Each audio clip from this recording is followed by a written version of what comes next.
Oke, selamat pagi anak-anak.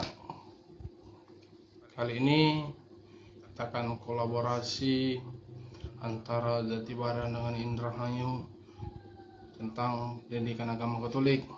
Nah, materi kita kali ini tentang panggilan para murid Yesus.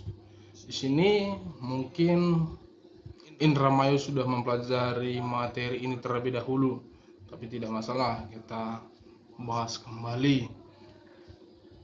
Nah, dalam pertemuan kali ini kita akan mencapai tujuan pembelajar. Apa yang kita akan capai? Nah, melalui berbagai kegiatan pembelajaran, peserta didik menunjukkan prakarsa untuk mengatasi masalah dalam kelompok. Jadi nanti kita akan membahas tentang kitab suci, sehingga ada kelompok nanti yang berkaitan dengan kelompok online. Ada beberapa nanti akan diunjuk. Nah, yang kedua, melalui tanya jawab online ataupun diskusi kelompok ataupun studi pustaka, peserta didik dapat menceritakan panggilan murid-murid Yesus, menjelaskan syarat-syarat menjadi murid Yesus dan makna menjadi murid Yesus menurut ajaran kitab suci. Nah, yang ketiga, setelah melakukan penyadaran melalui rangkuman dan refleksi, kita nanti akan ada di Google Meet, sehingga peserta didik, kamu semua menceritakan kembali apa isi-isi dalam kitab suci itu. Hai, di sini kita akan terlebih dahulu bernyanyi. Mari kita dengarkan lagunya.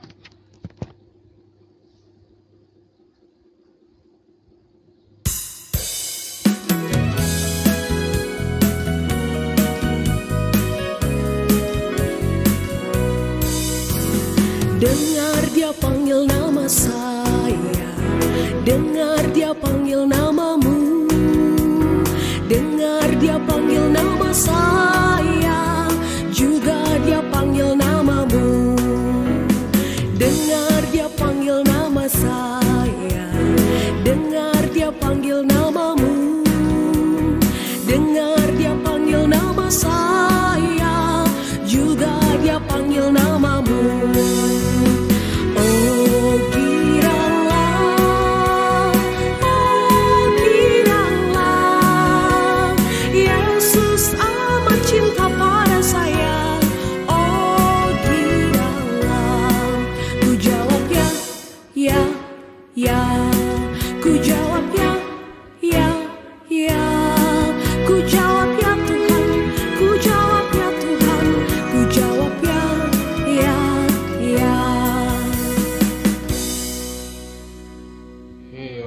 Setelah kita mendengar lagu ini, kita akan ada cerita tentang wawancara dengan Pastor Franz.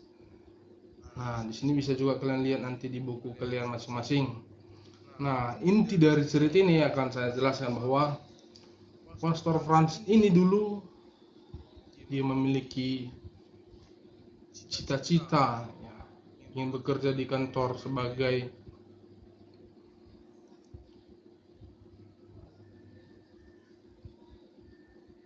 mana umumnya dia menjadi ingin masuk SEMEA, itu rencananya. Nah, intinya di sini bahwa ketika dia masuk SEMEA, dia selalu diunjuk oleh guru-gurunya untuk ikut terlibat KOR dan sebagainya. Ternyata itu menjadi panggilan untuk dia menjadi seorang imam, karena ingin melayani, dia ingin masuk seminari, sehingga diminta izin restu kepada orang tuanya. Meskipun agak sedikit orang tuanya tidak mengizinkan itu, tapi akhirnya dia mendapatkan izin dari orang tuanya. Di situ kan sudah kelihatan dari cerita ini bahwa Allah sudah memanggil Pastor Franz ini untuk melayani. Itulah kira-kira cerita ini. Bisa juga nanti kalian supaya lebih jelasnya lihat di buku. Baik, yang berikutnya, mendapat panggilan dari orang lain, ya itu menjadi pengalaman yang biasa-biasa saja. Yang pertama juga dapat menjadi pengalaman yang luar biasa. Itu tergantung siapa yang memanggil kita. Kalau yang memanggil ya tokoh-tokoh bernama, ataupun orang yang memiliki kebiasaan ataupun memiliki pengalaman menjadi yang istimewa ataupun yang luar biasa. Tetapi jika panggilan itu yang datang dari biasa saja, maka pengalaman itu seperti biasa-biasa. Contoh, mungkin diantara kalian pernah diutus dari sekolah mengikuti olimpiade, rupanya mendapatkan juara, atau bupati memberikan satu penghargaan untuk kamu. Tentu kamu di situ merasa senang, merasa bahagia, merasa pengalaman yang luar biasa. Seperti itu maksudnya. Nah, kalau pengalaman yang biasa-biasa saja, mungkin jika kamu sudah terbiasa mendapatkan hadiah, terbiasa dipanggil orang-orang banyak untuk tampil, tapi kalau kamu sudah sering, menurut kamu mungkin pengalaman yang biasa-biasa saja. Seperti itu kira-kira. Nah, baik, di sini dalam pemanggilan murid Yesus dari kutipan Injil, itu nanti akan ada, kita akan membahas tentang panggilan murid-murid Yesus dalam kitab suci nanti. Maka kita akan menentukan ataupun menemukan beberapa hal yang penting. Yang pertama, panggilan selalu diawali dari Yesus. Yesuslah yang memanggil, inisiatif untuk yang pertama. Nah, poin yang kedua, ketika Yesus memanggil mereka serta-merta menanggapinya secara spontan. Tidak sedikit pun ada keraguan mereka dalam menanggapi panggilan Yesus.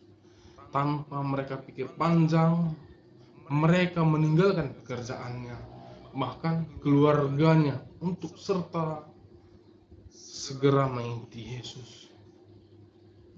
Nah, poin yang ketiga, mereka yang dipanggil Yesus bukan orang-orang kaya, bukan juga orang yang kehidupannya yang mapan, bukan orang yang pejabat ataupun penguasa, melainkan ya para nelayan seperti Simon, Petrus, orang yang hidup sederhana bahkan cenderung kekurangan, dan orang-orang yang dianggap berdosa.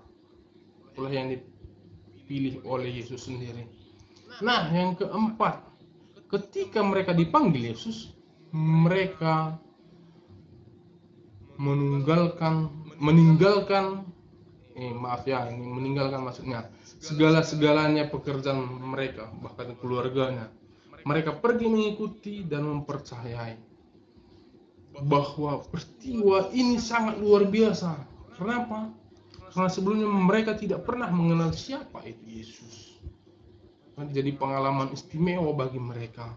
Sama seperti cerita Pastor Frans tadi.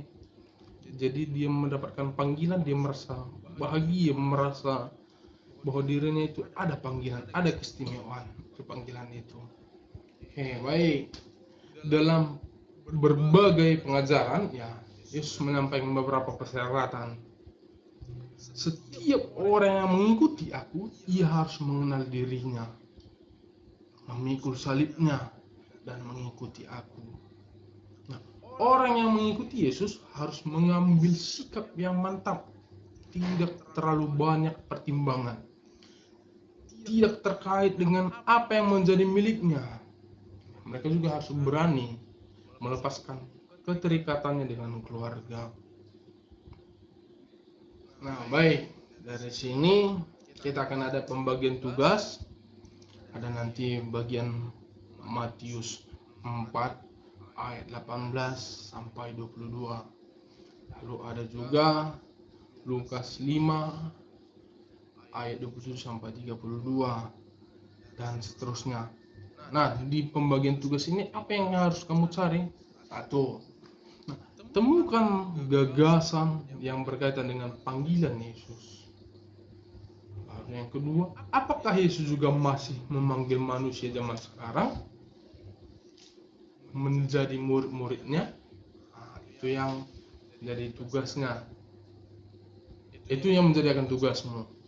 Seperti itu.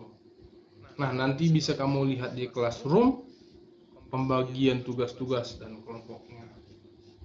Sehingga baik Jatibarang dan Indramayu nanti kita akan mengadakan meet. Setelah kamu selesai, kamu akan merefleksikan, akan sharing di Google Meet itu. Seperti itulah kira-kira. Jadi yang di Indramayu mengirim ke Classroom Indramayu, yang di Jatibarang mengirim ke Classroom Jatibarang. Oke, jika ada pertanyaan kamu boleh kamu chat saya, Bapak, ataupun Ibu yang di Indramayu. Oke, sekian dan terima kasih.